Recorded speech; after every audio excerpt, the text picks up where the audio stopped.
آؤ ان سے پوچھو جنہوں نے امام اعظم کا دامن پکڑا.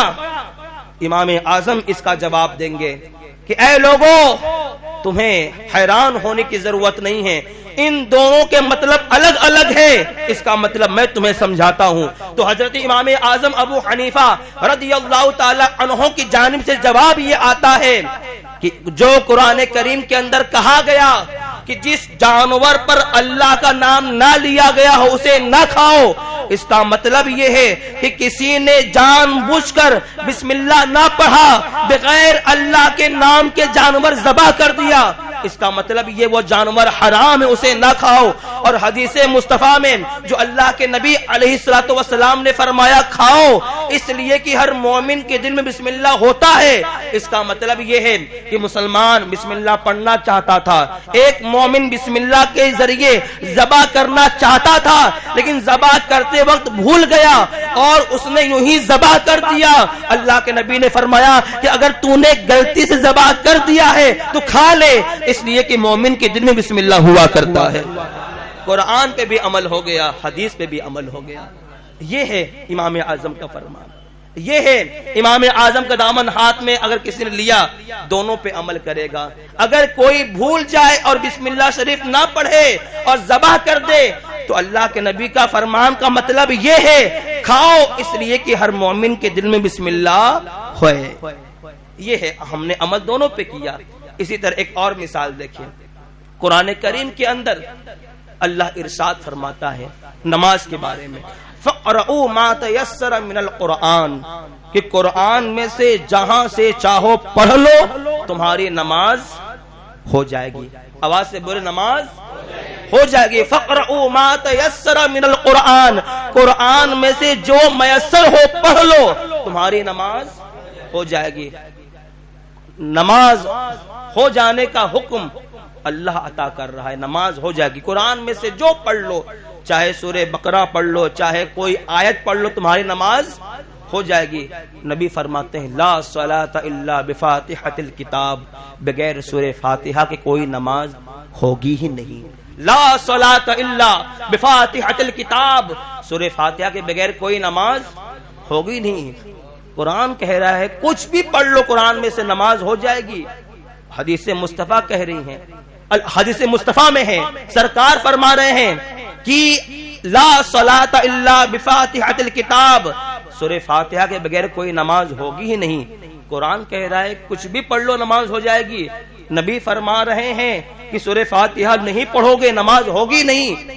کس پہ عمل کرو گے؟ قرآن پہ عمل ہوگا یا حدیث مصطفیٰ پہ عمل ہوگا؟ آپ کے ہاتھ میں کسی کا دامن نہیں تو آپ تو کوئی جواب نہیں دے پائیں گے, لیکن ہمارے ہاتھ میں امام اعظم کا دامن ہے, ہمارے ہاتھ میں اس امام کا دامن ہے جن کی بشارت اللہ کے نبی نے عطا فرمائی. ہمارے ہاتھ میں ان کا دامن ہے کہ جو فرما دے اللہ رب العزت وہ عطا فرما دے. ہمارے ہاتھ میں امام اعظم کا دامن ہے. اگر امام سے پوچھیں کہ حضور اس کا کیا مطلب ہے, قرآن میں سے ہم جو پڑھیں نماز ہو جاتی ہے, یہ اللہ کا فرمان ہے اور نبی کا فرمان ہے سورہ فاتحہ کے بغیر کوئی نماز ہے ہی نہیں, اس کا کیا مطلب ہے؟ تو امام اعظم کا فرمان ہوگا ان دونوں کا مطلب یہ ہے کہ قرآن میں سے جو چاہو اگر تم پڑھ لو نماز ہو جائے گی. اس کا مطلب یہ ہے کہ جو فرض آپ کے ذمے ہے وہ فرض ادا ہو جائے گا. لیکن اگر سورہ فاتحہ کا جو اللہ کے نبی نے فرمایا کہ سورہ فاتحہ کے بغیر کوئی نماز ہے ہی نہیں, اس حدیث کا مطلب یہ ہے اگر تم سورہ فاتحہ نہیں پڑھو گے تمہاری نماز کامل نہیں ہوگی, تمہاری نماز مکمل نہیں ہوگی. قرآن میں سے جو چاہو پڑھ لو. اللہ کا فرمان جو ہے کہ اللہ نے فرما دیا فَقْرَؤُوا مَا تَيَسَّرَ مِنَ الْقُرْآنِ, قرآن میں سے جو چاہو پڑھ لو تمہاری نماز ہو جائے گی. اس کا مطلب یہ ہے کہ تمہارا فرض ادا ہو جائے گا, تمہارا فرض ختم ہو جائے گا. اور حدیث کا مطلب یہ ہے کہ حضور نے جو فرمایا سورہ فاتحہ کے بغیر کوئی نماز نہیں, اس کا مطلب یہ ہے کہ تمہاری نماز کامل نہیں ہوگی, تمہاری نماز مکمل نہیں ہوگی. سورہ فاتحہ پڑھ لو تمہاری نماز مکمل ہو جائے گی. یہ ہے قرآن پہ بھی عمل, حدیث مصطفیٰ پر بھی عمل. تو یاد رہے یہ آج جو نوجوانوں کے ذہن کے اندر یہ بات ڈالی جا رہی ہے، ارے قرآن ہمارے سامنے، حدیث مصطفیٰ ہمارے سامنے، ان دونوں کے ہوتے ہوئے ہمیں اماموں کی ضرورت کیوں ہے؟ آپ نے وہ قرآن کی آیت نہیں پڑھی؟ اللہ فرماتا ہے کل بروز قیامت ہر شخص اپنے امام کے ساتھ اٹھایا جائے گا، کل بروز قیامت ہر شخص اپنے امام کے ساتھ اٹھایا جائے گا۔ ہم وہ خوش نصیب ہیں کہ کل بروز قیامت جب ہم اللہ کی بارگاہ میں جائیں گے، ہمارے ہاتھ میں امام اعظم کا دامن ہوگا، اور وہ جب آئیں گے نہ ان کے ہاتھ میں کسی کا دامن ہوگا، نہ امام کا دامن ہوگا، نہ کسی ولی کا دامن ہوگا، وہ تو جہنم کی طرف بڑھتے چلے جائیں گے اور ہم جنت کی طرف بڑھتے چلے جائیں گے۔ حضرت امام اعظم رضی اللہ تعالی عنہ، وہ صلاحیت اللہ نے عطا فرمائی تھی، وہ علم اللہ نے عطا فرمایا تھا کہ اس زمانے میں جہاں پر سب کی نظر ختم ہوتی تھی، امام اعظم کی شروع ہوتی تھی۔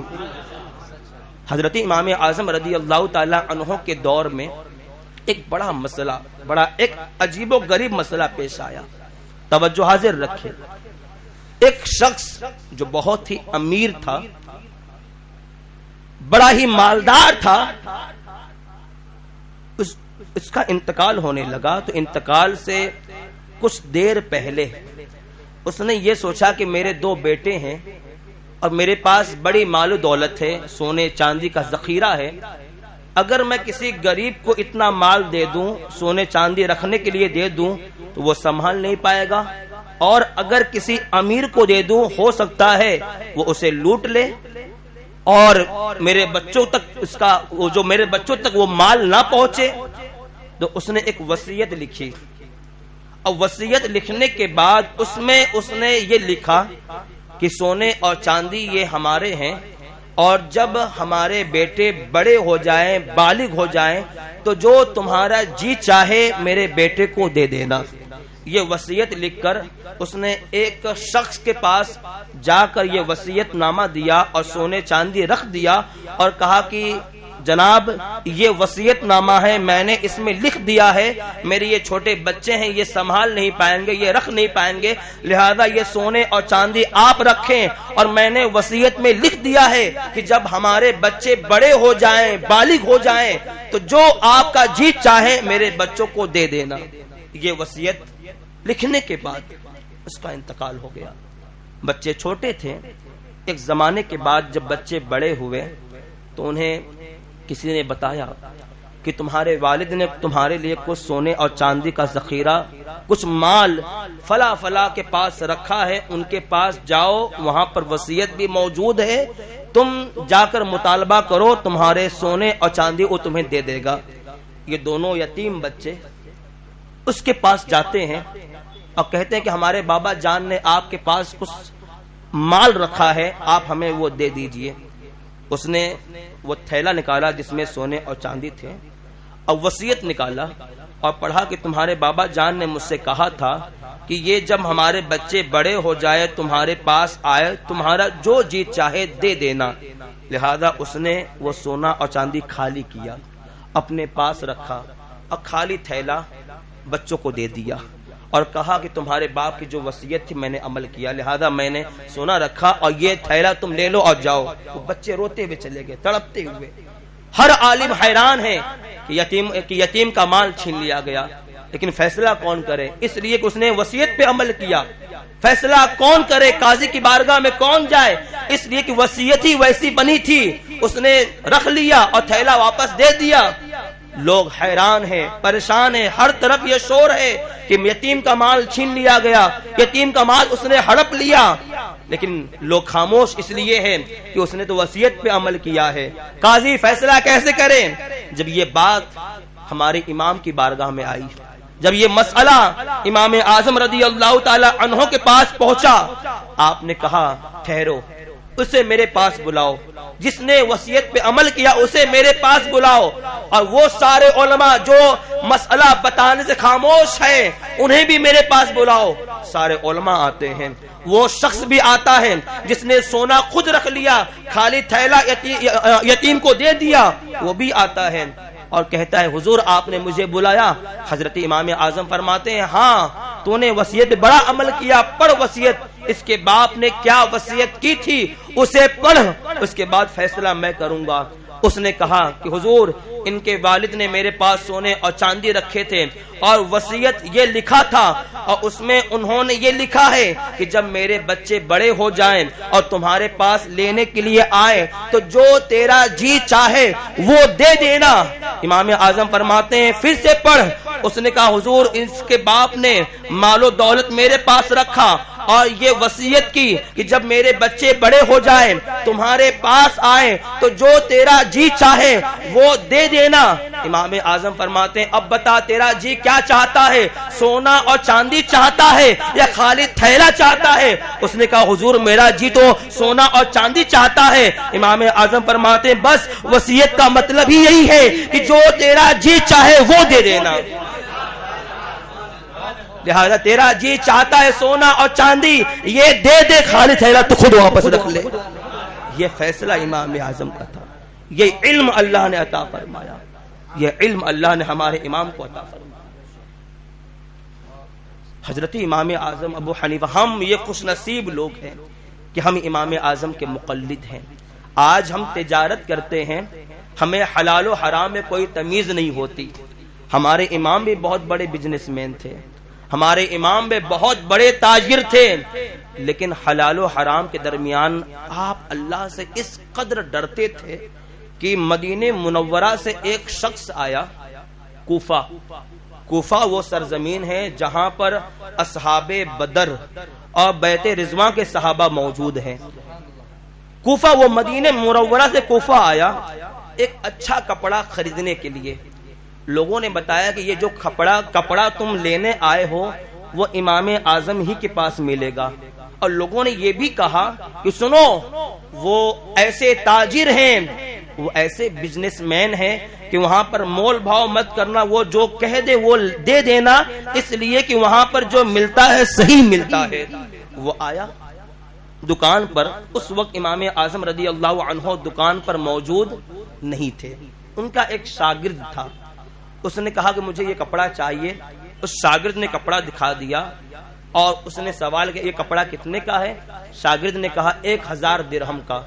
اس مدینے والا جو شخص تھا اس نے 1000 درہم دیا، وہ کپڑا لیا، واپس چلا گیا۔ کچھ دنوں کے بعد جب حضرت امام اعظم رضی اللہ عنہ نے اس شاگرد سے سوال کیا وہ کپڑا جو تھا وہ کہاں چلا گیا، تو شاگرد نے کہا حضور وہ تو میں نے بیچ دیا۔ کتنے میں بیچا؟ 1000 درہم میں بیچا۔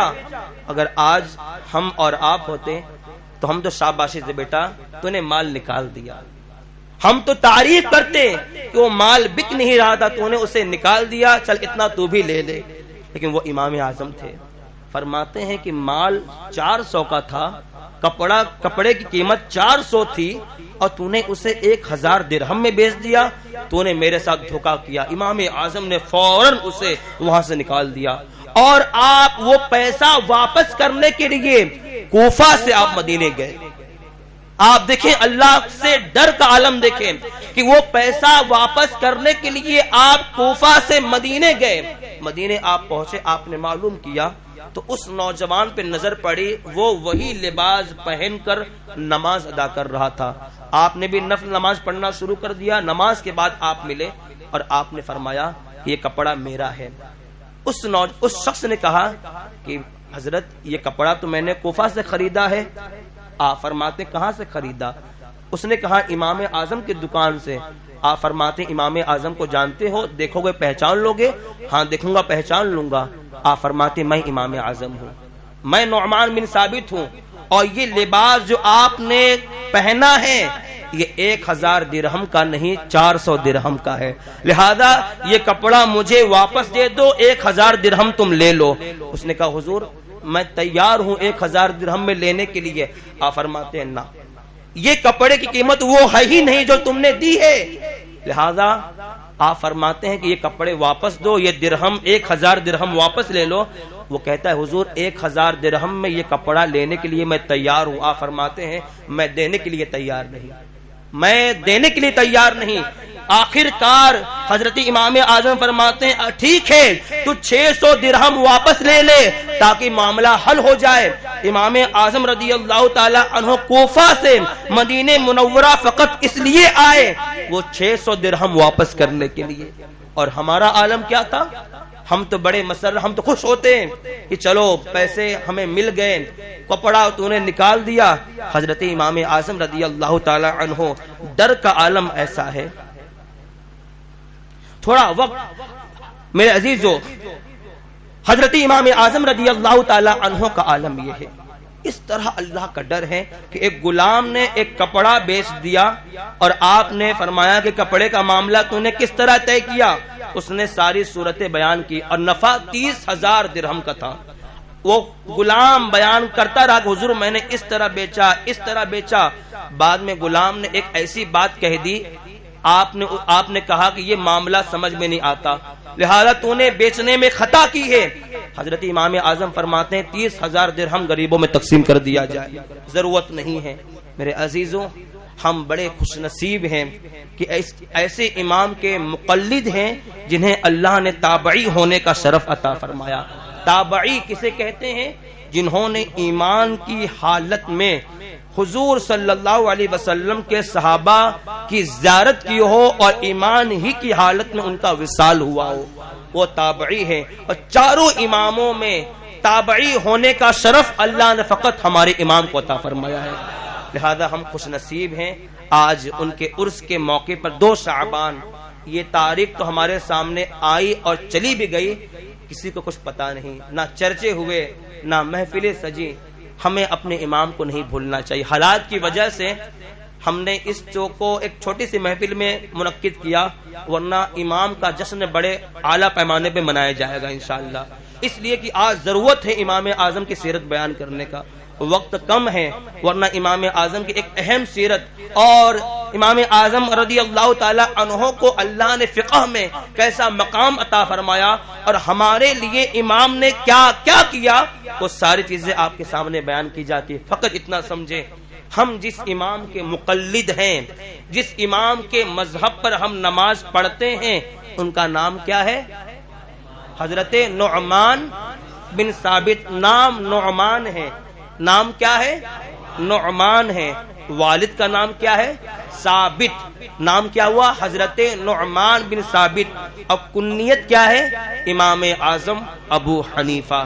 لہذا ہمیشہ اپنے امام کو یاد رکھیں، اور ہو سکے تو کچھ شیرنی لے کر اپنے گھر جائیں، کل کچھ شیرنی لے کر آپ جو ہیں نیاز کریں، بچوں کو دے، گھر کی عورتوں کو دے، اور بتائیں کل کی تاریخ آئی اور چلی گئی، ہمیں پتہ نہیں چلا ہمارے امام کا عرس تھا، اور عہد کرے آنے والا وقت اور آنے والی تاریخ جو ہوگی اگلے سال 2 شعبان، اس دن ہم امام اعظم رضی اللہ تعالی عنہ کیا ذکر بھی کریں گے، ان کے نام سے اصالہ ثواب بھی کریں گے۔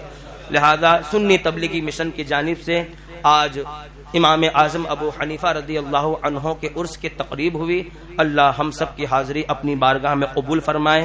ہماری اور آپ کی خوش نصیبی ہے کہ حضرت کی آمد ہوئی، اور میں حضرت سے بڑے ہی ادب